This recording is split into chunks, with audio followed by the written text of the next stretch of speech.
اما نے بنائی ہے. کہا کہ اما نیند میں ہی ہے سو رہی ہے جاگ رہی ہے, جو الٹی پینٹ بنا کے بھیج دیا. اللہ اکبر. ماؤں کو پتہ نہیں ہے, لیکن میں انہیں ایک میسج دینا چاہتا ہوں آج اس جلسے کے ذریعے سے کہ اللہ کے مقدس ولی خواجہ قطب الدین کے جب اتنی یعنی کہ قطب الدین بختیار کاکی کی اتنی عمر ہوئی تو آپ کے والد گرامی استاد کے پاس میں لے کر کے گئے.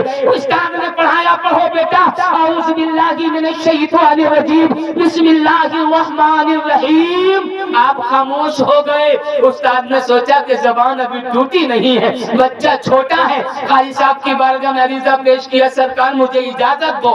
بچے کائے کی اجازت؟ کہا اجازت دے دیجئے. کہا ہاں بیٹا اجازت ہے. برابر والے نل پہ گیا, 3 مرتبہ اس نے گٹوں تلک ہاتھ دھوئے, 3 مرتبہ کلی کی, 3 مرتبہ ناک میں پانی ڈالا, 3 یعنی کہ پیشانی کے بالوں سے تھوڑی کے نیچے تک, ایک کان کی لو سے دوسرے کان کی لو تک منہ دھویا, یعنی کہ پھر کونیوں سمیت ہاتھ دھوئے, سر کا مسح کیا, 3 دونوں پیر ٹکنوں سمیت دھوئے.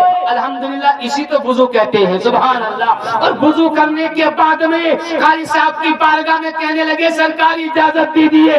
جب اجازت مل گئی, کتابوں میں آیا ہے بچے نے 4 سال 4 مہینے 10 دن کے ایک سپارہ نہ پڑھا, یعنی کہ 1 پڑھ دیا, 2 پڑھ دیا, 3 پڑھ دیا, دیکھ کر نہیں بلکہ کھڑے ہو کے حافظ میں. سبحان اللہ. 14 سپارے پڑھ دیے. قاری صاحب نے کھڑے ہو کے سینے سے لگا لیا. کہا بیٹا اتنی سی عمر میں پڑھنے آئے ہو یا پڑھانے آئے ہو؟ اللہ اکبر. تم جن ہو یا انسان ہو؟ کہا نہیں الحمدللہ میں انسان ہوں, اور میرے والد گرامی یہ ہے. اللہ اللہ. قاری صاحب نے بار بار ماتھا چوما. اللہ اکبر. اتنا بڑا بچے کے تو اعوذ باللہ بسم اللہ بھی یاد نہیں ہوتی, اور یہ 14 سپاروں کا حافظہ لے کر کے آیا ہے. کہا بیٹا تمہارا استاد کون ہے؟ کسی کون سے یونیورسٹی میں داخلہ لیا تھا؟ کون سے مدرسے میں پڑھ کر کے آئے ہو؟ وہ بچہ کہتا ہے کوئی سے مدرسے میں پڑھ کر نہیں آیا ہو, بلکہ میرا استاد میری ماں ہے. سبحان اللہ. جب میری ماں فجر کی نماز پڑھ کر کے مجھے گودی میں لٹال کر اللہ کا قرآن پڑھتی تھی, اتنے ترنم اتنے تلفظ سے پڑھا کرتی تھی, ایک ایک لفظ میرے دل پر اتر گیا. الحمدللہ. پتہ چلا معلوم ہوا کہ جس کی ماں فاطمہ ہوتی ہے اسی کا بیٹا حسین ہوتا ہے. سبحان اللہ. جس کی ماں فاطمہ ام الخیر ہوتی ہے اسی کا بیٹا غوث اعظم پیدا ہوتا ہے, اور جس کی ماں صابرہ ہوتی ہے اسی کا بیٹا صابر پاک علی ہوتا ہے, اور جس کی ماں اللہ والی ہوتی ہے تو اسی کا بیٹا سرکار خواجہ غریب نواز ہوتا ہے.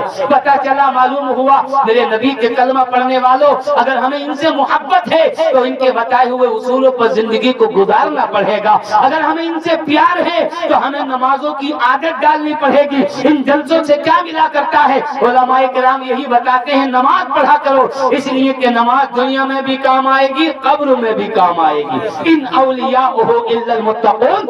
اولیاء اللہ کی وہ جماعت ہے کہ یہی متقی اور پرہیزگار ہیں. رب کی بارگاہ میں دعا ہے کہ دوران گفتگو اگر کوئی غلطی ہو گئی ہو تو مولا معاف فرمائے. میری آواز میں آواز ملا کر کلمہ طیبہ پڑھیے لا الہ الا اللہ محمد رسول اللہ. رسول اعظم نے اس جہاں میں پیام مولا سنا کے چھوڑا, جو جھک رہے تھے بتوں کے آگے خدا کے آگے جھکا کے چھوڑا.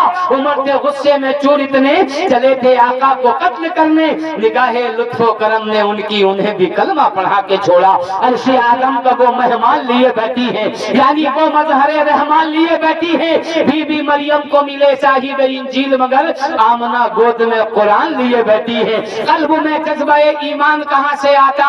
یا رسول اللہ آپ نہ آتے تو یہ قرآن کہاں سے آتا ہے؟ خدا ایک یہ اعلان کہاں سے آتا؟ یعنی بت خانوں میں طوفان کہاں سے آتا؟